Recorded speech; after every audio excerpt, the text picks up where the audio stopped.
how's it going, guys? My name is Zach with the Movie Castle, and today we're going to be taking a look at Terminator issue number 1. This is from Dynamite Comics, and I was really excited when I saw this on the shelf. I knew that Terminator had been with Dark Horse Comics before, and now we have someone else taking a crack at it, and I was curious to see where they went. And it seems to be a pretty interesting story.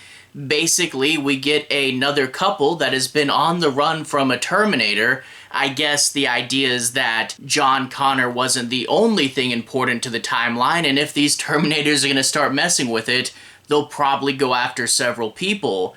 But we get the year 2018, and Judgment Day has actually happened. Robots have taken over the Earth, which, yeah, I like that. Forget pushing back Judgment Day, let's do it.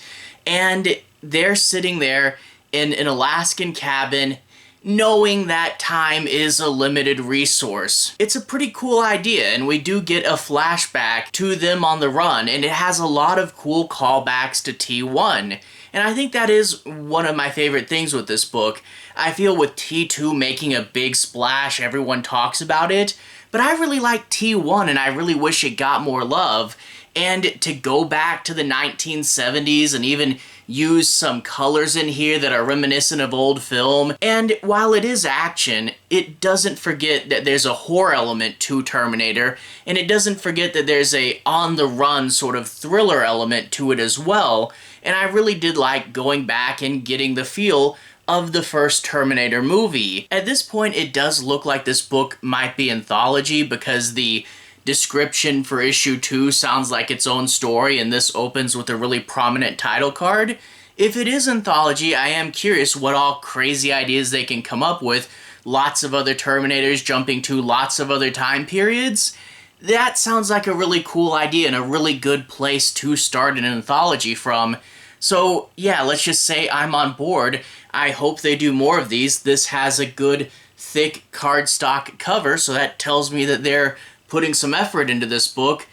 I think it came out really fun, and I can't wait to read more of it. So yeah, good start, good first step. Anyway, if you guys want to see a little bit more, I'm going to switch to the close-up camera. I'll show you guys a little bit of the story and the art. I'll try to be avoiding major spoilers though, but if you want to see a little bit more, let's switch to the close-up camera. Alright, here we are inside the castle, taking a closer look at Dynamite's Terminator number 1. Bring it close to the camera, we can see the 20 Years of Dynamite logo, rated T+ and 01, and if we flip to the back, there's an ad for their socials, but we get to see that this is $4.99 and this is cover A. Right off the bat, I do want to say I really do like cover A. Terminator skull amongst a pile of human skulls. Really a classic image with those glowing eyes. But if you don't like this cover, let me tell you, there are a ton, and I mean a ton of variants. It turns out after you go past cover Z, you go to ZA and ZB. And boy, yeah, there is a ton of stuff here.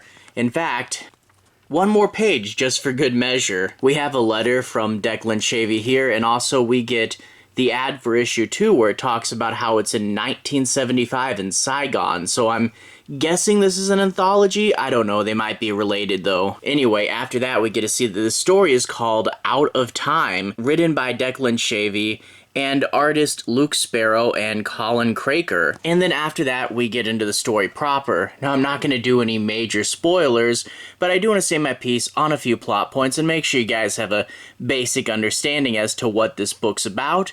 So I'll break down and analyze a few scenes, but I'll try to be avoiding the end and I'll try to be avoiding major spoilers. Anyway, diving right in, we get to see a Terminator waiting at the bottom of a lake when it suddenly gets up and you see its eye glow. I do kind of wonder what made it turn on after all these years. Maybe the sun hitting it, but it's a metaphor because they're talking about time and how you can't escape it. Well, who's saying that?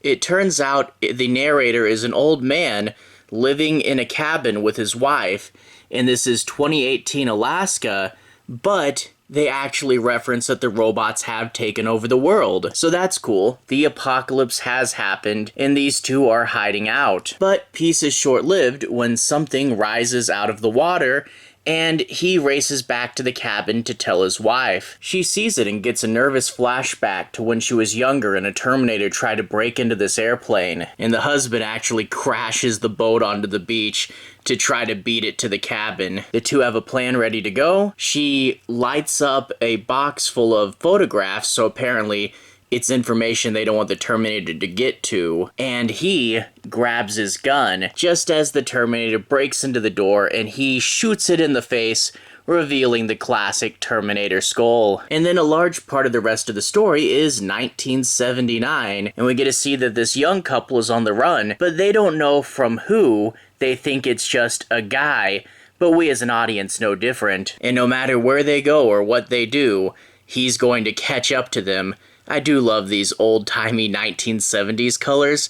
That's pretty fun. Kind of has an old film feel to it. I don't want to go too much farther in that story because I don't want to spoil too much, but I will mention that there is a backup story called Buried Alive. It's only a couple pages, but we get to see a Terminator going to the desert somewhere, and he's going to encounter this group of people.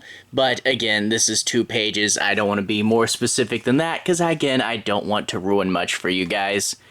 Overall, a really fun book.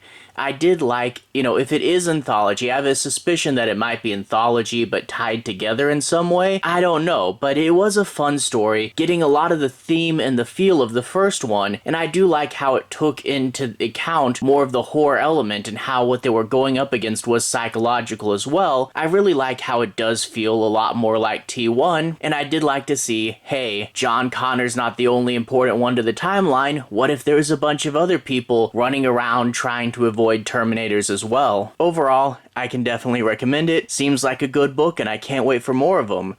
All that being said, if you guys want to see me talk about more stuff, I'll put a relevant playlist on the bottom. This should be my issue number 1's playlist where you can see me talk about number 1s of other things, including Declan Shalvey's Alien book.